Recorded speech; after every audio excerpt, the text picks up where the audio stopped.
오늘까지 그 묘를 아는 자가 없으니라. 모세 죽을 때 나이 120세나 그 눈이 흐리지 아니하였고 기력이 쇠하지 아니하였더라. 이스라엘 자손이 모압 평지에서 애곡하는 기간이 맞더러 모세를 위하여 30일을 애곡하니라. 아멘. 주보의 설교약 보시면서 함께 하나님 말씀 듣겠습니다. 모세에 관한 7번째 설교이고 또 마지막 설교입니다. 소명이 끝나다. 1절에 보면 모세가 모압 평지에서 느보산에 올라, 이스라엘 백성들이 이제는 모압 평지는 요단강이 흐르는 동편이에요. 요단강이 이렇게 흐르면 동편입니다. 요단강이 이렇게 큰 강은 아니니까요. 요단강 건너편이 가나안 땅, 하나님께서 아브라함과 이삭과 야곱에게 너희 후손에게 주리라고 약속한 적과 꿀이 흐르는 땅이 이제 이렇게 보면 요단강 건너편에 보이는 동편 모압 평지의 백성들이 이제 드디어 당도를 했습니다. 모세가 모압 평지에서 백성들이 이제 머물고 있는 모압 평지에서 느보산에 올라 여리고 맞은편 여리고 성이 요단강 건너편에 보여요. 그런 맞은편 여리고 맞은편 비스가 산 꼭대기에 느보산의 봉우리 가운데 정상에 비스가라는 이름의 산 꼭대기 이름에 여호와께서 길앗 온 땅을 단까지 보이시고, 하나님께서 모세에게 느보산 꼭대기에 오르게 하시고 북쪽으로는 길르앗이 있습니다. 그 끝이 단이에요. 거기까지 보여주시고 서쪽으로는 2절에 온 납달리와 에브라임과 므낫세의 땅과 서해까지, 서해는 지중해입니다. 대라고도 하죠. 성경에서 서해까지의 유다 온 땅을 보여주시고, 남쪽으로는 남방과 종려 성읍 여리고 골짜기 평지를 소알까지 사해 염해 그 주변에 남방 땅까지 보이시고 여호와께서 그에게 이르시되 이는 내가 아브라함과 너희 조상 아브라함과 이삭과 야곱에게 맹세하여 그들의 후손에게 너희에게 주리라 약속한 땅이라고. 내가 내 눈으로 보게 하였거니와 보라고, 그렇지만 너는 들어가지 못하리라고 말씀하셨습니다. 하나님의 입장에서 보면 그의 종 모세, 온유했던 종입니다.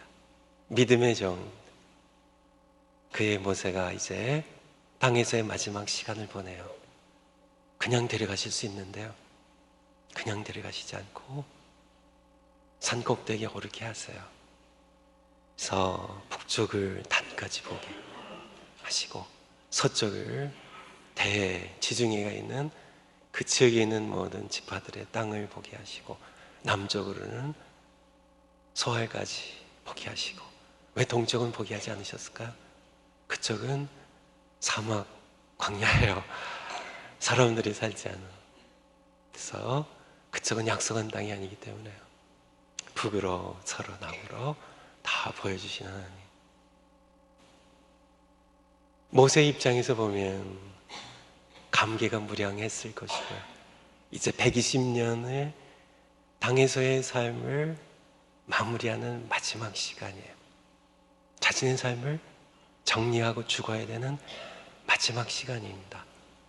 그 시간에 하나님께서 보여주신 대로 자신 들어갈 수 없지만은 하나님께서 약속하신 땅을 바라보는 감격이 뭉클한 그런 시간입니다. 지나온 120년의 생애를 되돌아보는 시간이었을 겁니다.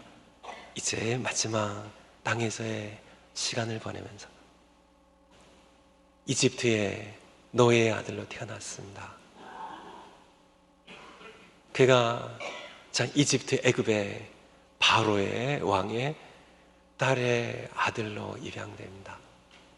그는 도망쳐서 40년 동안 미디안 광야에서 양을 쳤습니다.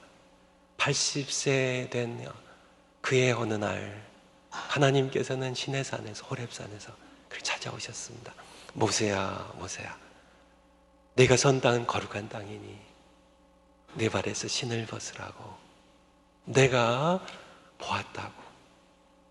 애굽에서 탄식하며 고통당하는 내 백성들의 우고를 보았고 내 백성의 신음소리를 들었다고. 모세야, 그러므로 가라고. 그러므로 바로에게 가라고.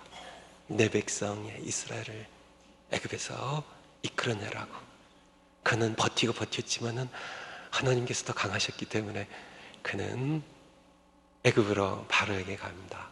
10가지 재앙으로 애굽의 모든 신들과 바로와 백성들 친 후에 백성들을 끌고 나왔습니다.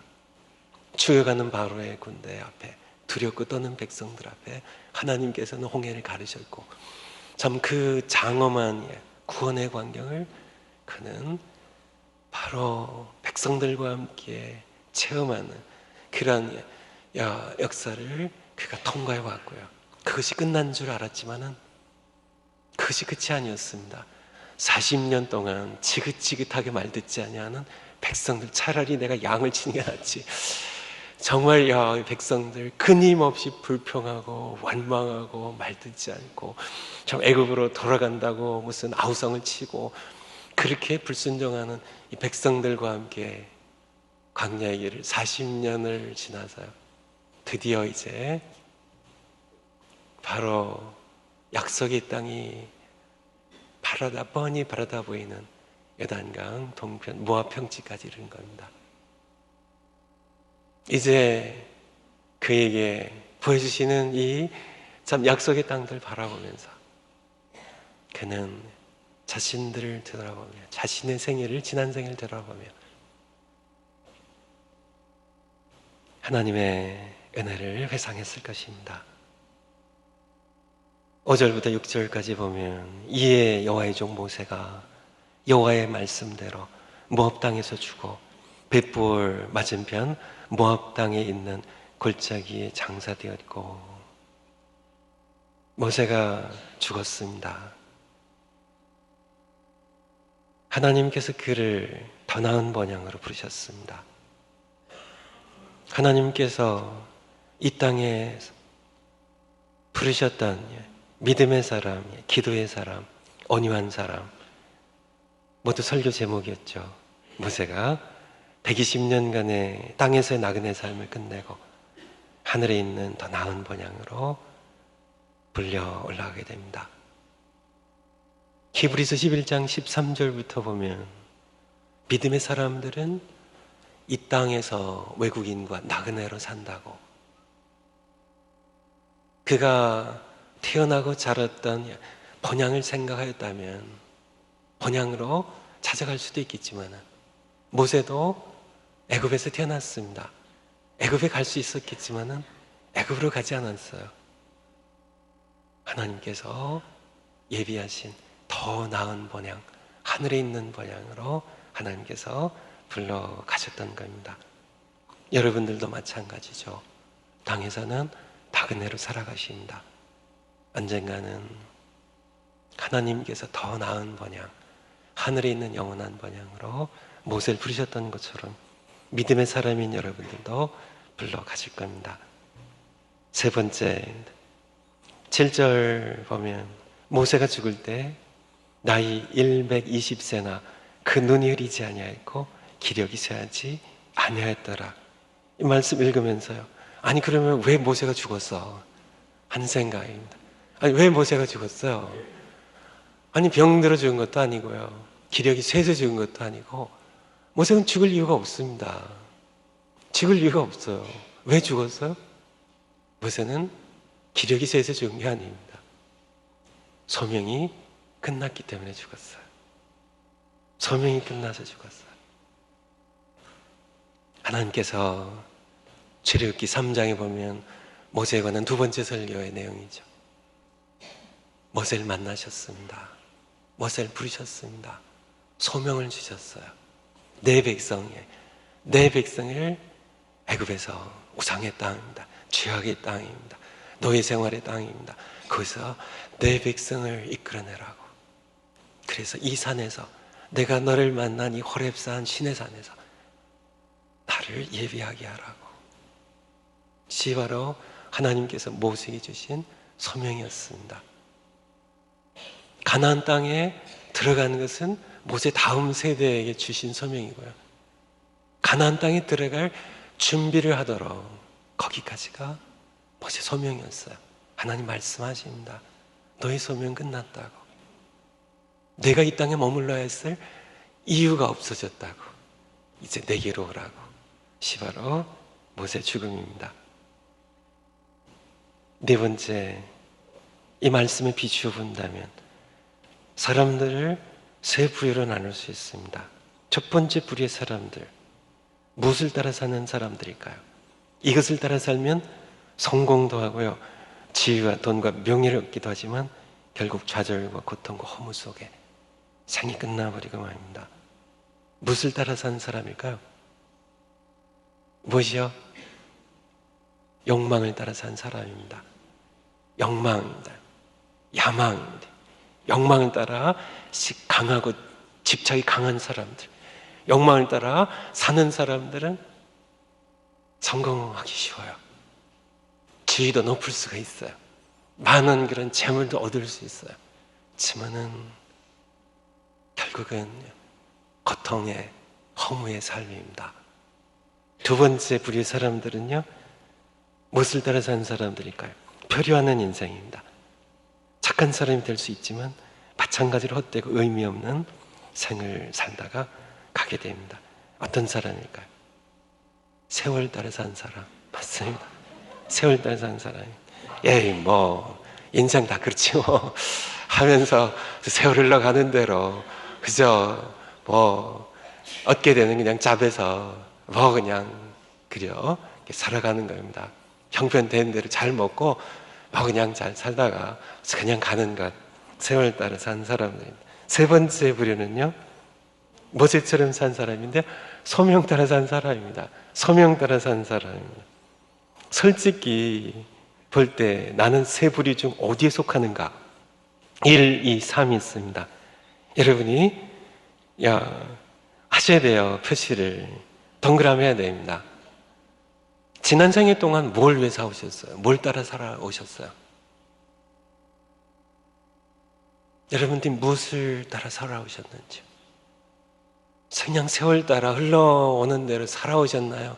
솔직하게 답을 하셔야 됩니다. 그래야 여러분의 삶에 변화가 있어요. 그래야 여러분의 삶이 하나님이 주시는 발전이 있어요.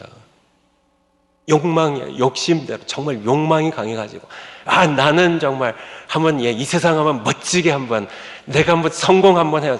사람들이 쳐다볼 수 있도록 정말 내가 한번 살아봐야지. 내가 한번 지위도 한번 얻어봐야지. 권세도 한번, 돈도 한번 왕창 벌어봐야지. 욕망 따라 산 사람, 세월 따라 산 사람보다 성공할 확률이 훨씬 높습니다. 지위도 높이 올라갈 수 있어요. 그렇지만은 살아보신 분들, 세상에 욕망 따라 사는 사람들 다 보세요. 결국은요, 고통 가운데, 허무 가운데 그렇게 생이 끝날 수밖에 없다는 사실을요.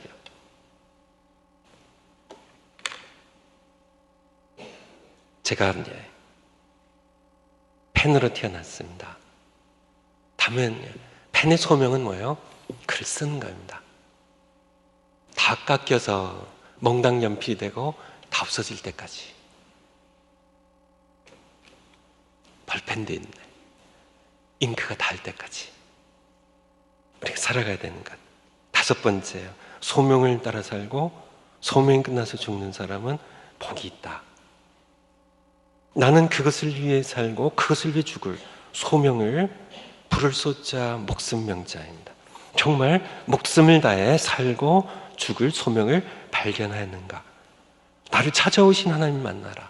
두 번째 설교에서 말씀드린 것처럼 하나님과의 만남은 항상 소명으로 이어져요. 모세가 그랬습니다. 모세가 하나님 만났어요. 모세야. 모세야 호렙산에서 하나님을 만났습니다.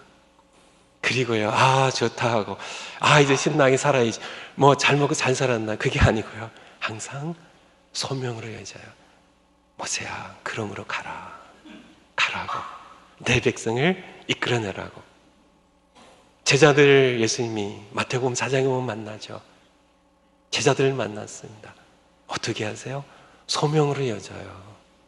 이제 사람 낚는 어부가 되라고. 이사야가 하나님 만납니다.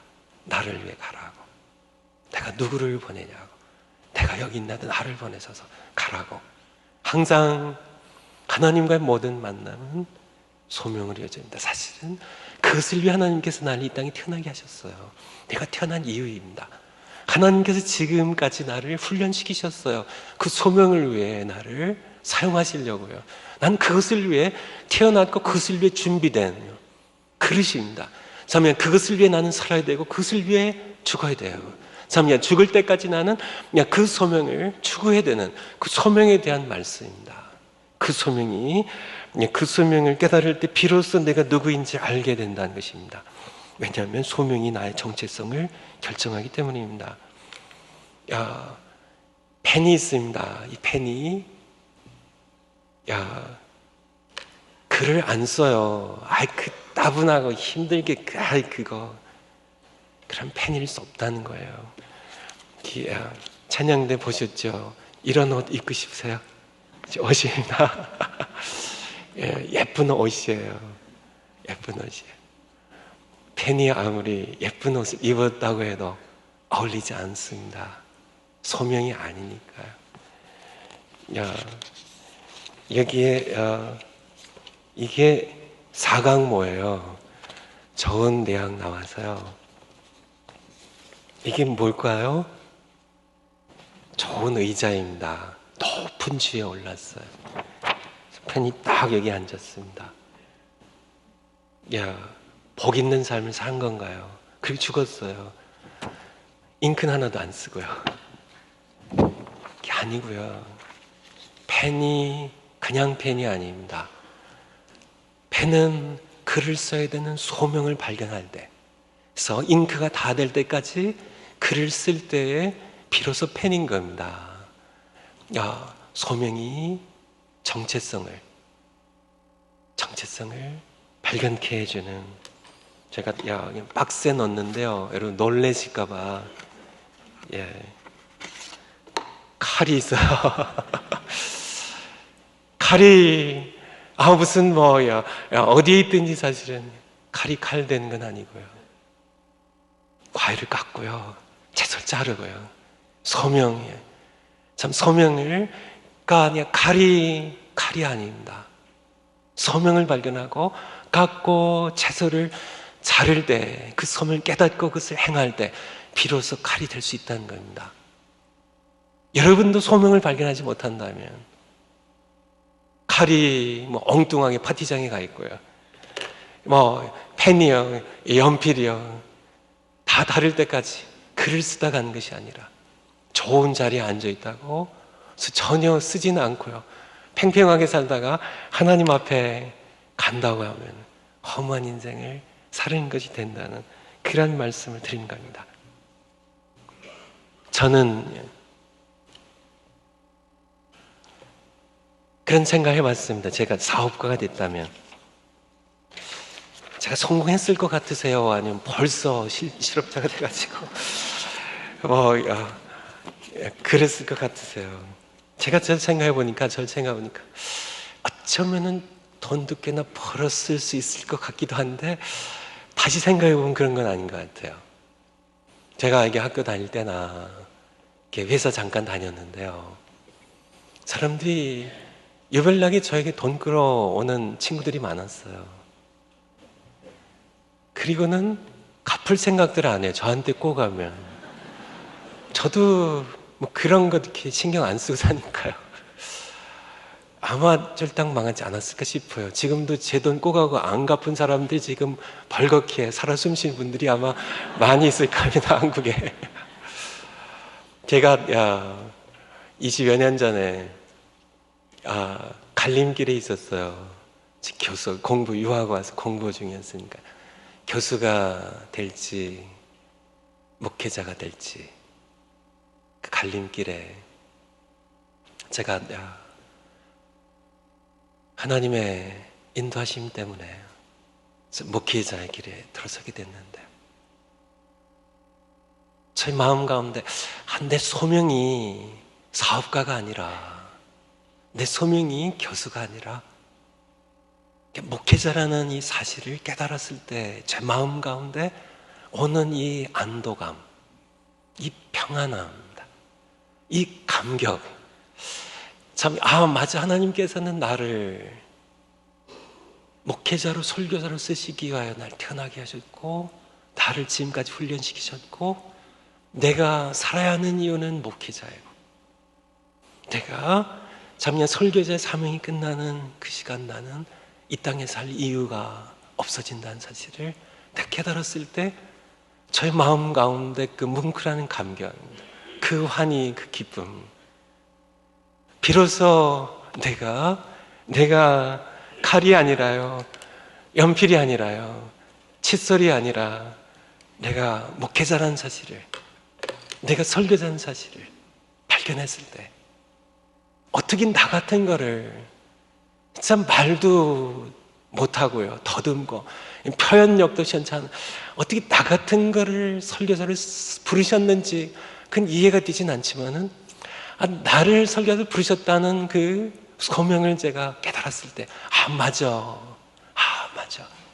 나는 하나님께서 나를 이 땅에 목회자로 설교자로 부르셨고 키우셨고 여기까지 섬기게 하셨어 하는, 제가 목회를 하지만은 목회가 그렇게 힘이 들지 않아요. 나 같은 것을 하나님께서 이 귀한 부르심으로 소명으로 부르셨다는 사실 때문에요. 아무리 해도 지치지 아니하는 그런 마음이 바로 소명 때문입니다. 소명의식이죠.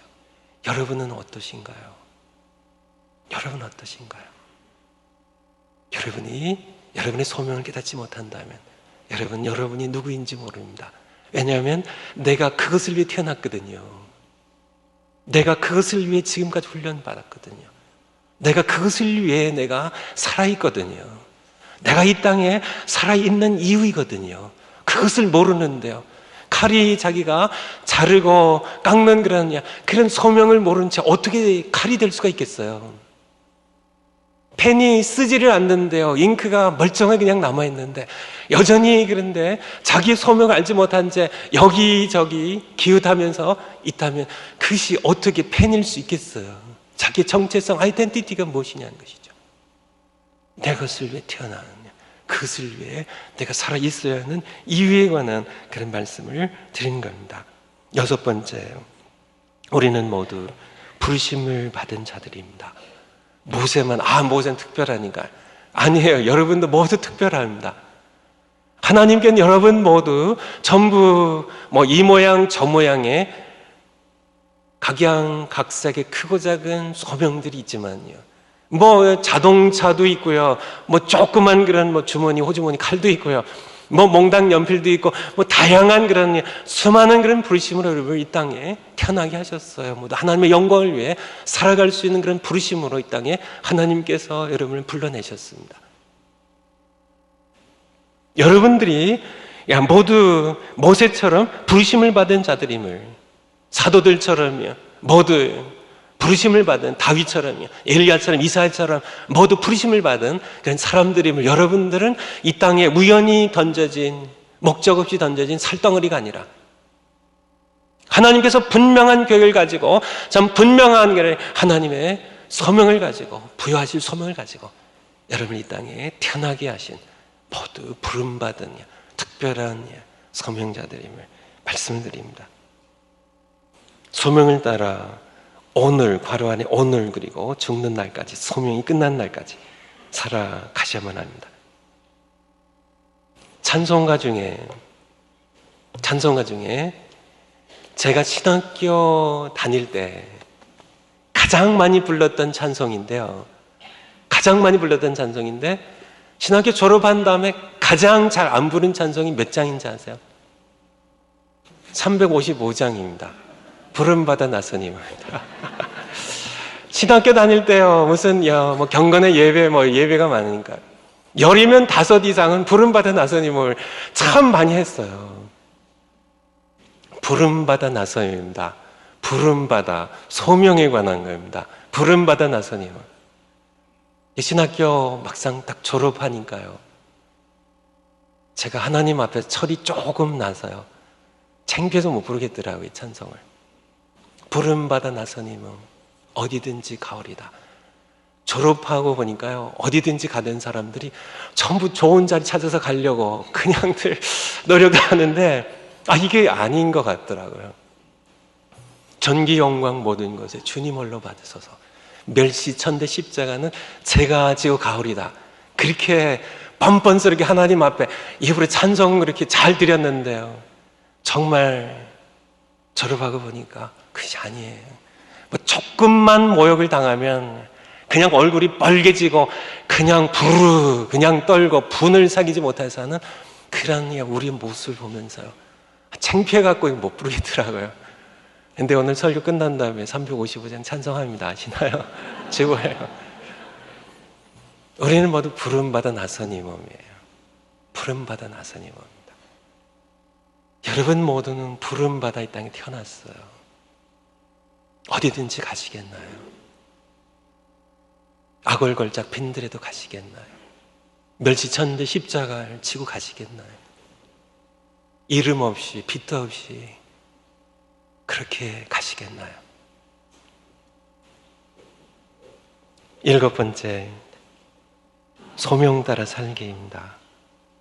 욕망 따라 사지 마시고요. 아무리 화려한 좋은 옷 입어도요, 아무리 좋은 음식 먹고 살아도요, 높은 지위에 있어도요, 어울리지 않는 옷입니다. 소명 따라 사는 사람이 복 있는 겁니다. 그냥 세월 따라 살지 마시고요, 인생 다 이렇지 세월 따라 살지 마시고 시간 낭비예요. 소명을 따라 살아야 돼요. 소명을 따라.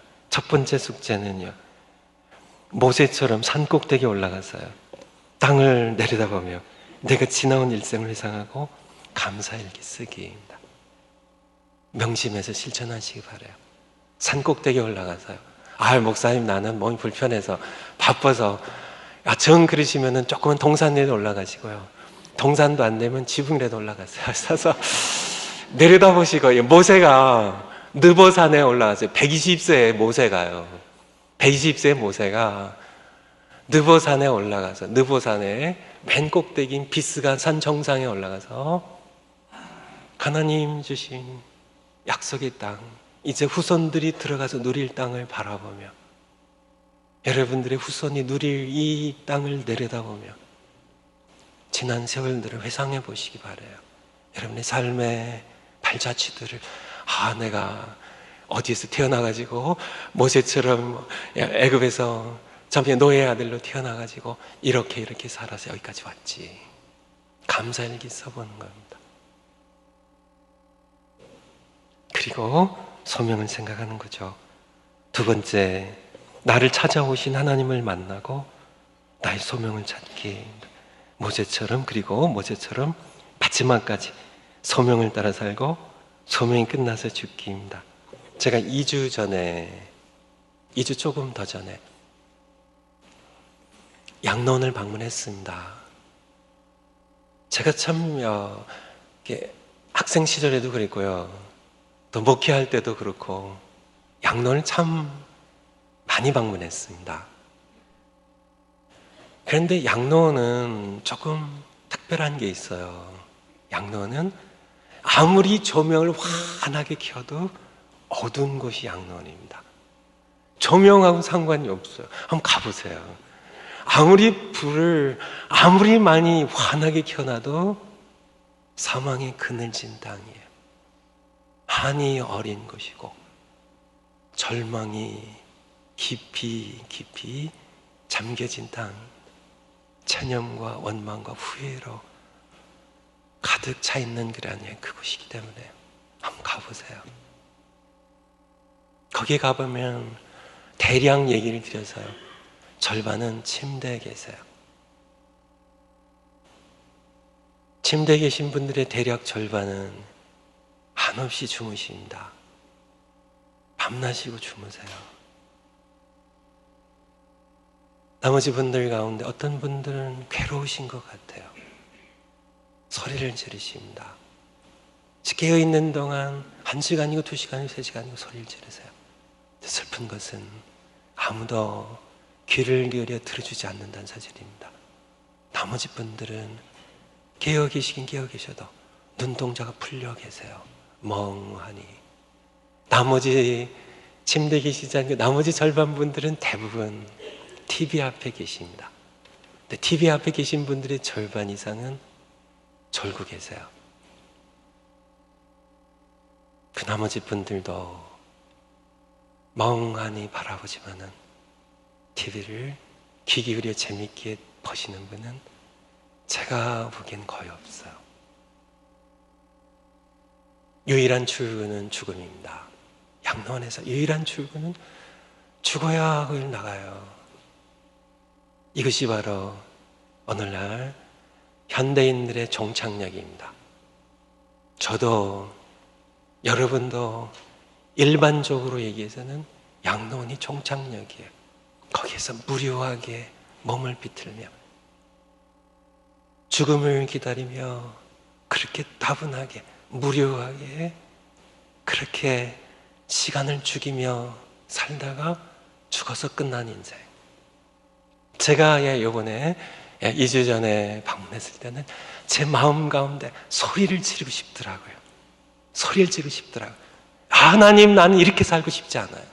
나는 이렇게 살고 싶지 않아요. 난 이렇게 살지 않겠습니다. 난 이렇게 살게 두지 마세요. 내 남은 생애가 참여 양로원에서 끝난다 할지라도요, 아니면 선교지에서 끝날지 할지라도, 지구상 어느 곳에 끝난다 할지라도, 내가 어디에 있건 난 이렇게 살지 않겠습니다. 하나님, 나는 사랑하며 살겠습니다. 내 소명을 따라 내가 복음을 말씀을 전하며 살겠습니다. 나는 기도하며 살겠습니다. 난 말씀 읽으며 순종하며 살겠습니다. 난 이렇게 살고 싶지 않아요. 하나님, 난 이렇게 살지 않겠습니다. 마지막까지 나는 내 소명을 추구하며 살겠습니다. 내 형편이 어떻든지요, 내가 침대에 누워있다 할지라도 나는 나를 문병하는 사람들에게 나는 그들을 축복하며 기도하며 살 것이고요, 나는 내게 있는 마지막 순간까지 내 소명이 끝나서 야 이제 원비가 됐다 하고 내 소명 끝났다 하고 부르실 때까지 나는 내 시간을 그냥 죽이면서요, 그냥 그렇게 무료하게 자면 그렇게 멍하니 그렇게 나는 그렇게 살지는 않겠다는 그런 소리를 지르고 싶었어요. 그래서 지금 제가 소리를 지릅니다. 여러분은요, 어떻게 사실 건가요?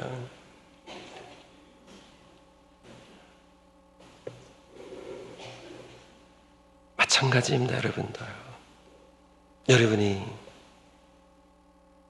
어느 환경이요, 어떤 형편에서 어느 곳에서 여러분이 하나님의 부심을 받더라도 그 마지막까지 소명을 추구하며 사는 겁니다. 모세처럼 정말 모세처럼 마지막 시간까지 정말 내가 이제 내 소명 끝났어, 이제 다 나온 번양 내게로 오라 부르실 때까지 우리는 소명 따라 살아가는 여러분들이 되시기를 축원을 드립니다. 마지막 숙제는요, 자녀들이 소명 찾는 것을 도와주기예요. 함께 성경 읽고 기도하면서 기도하시겠습니다.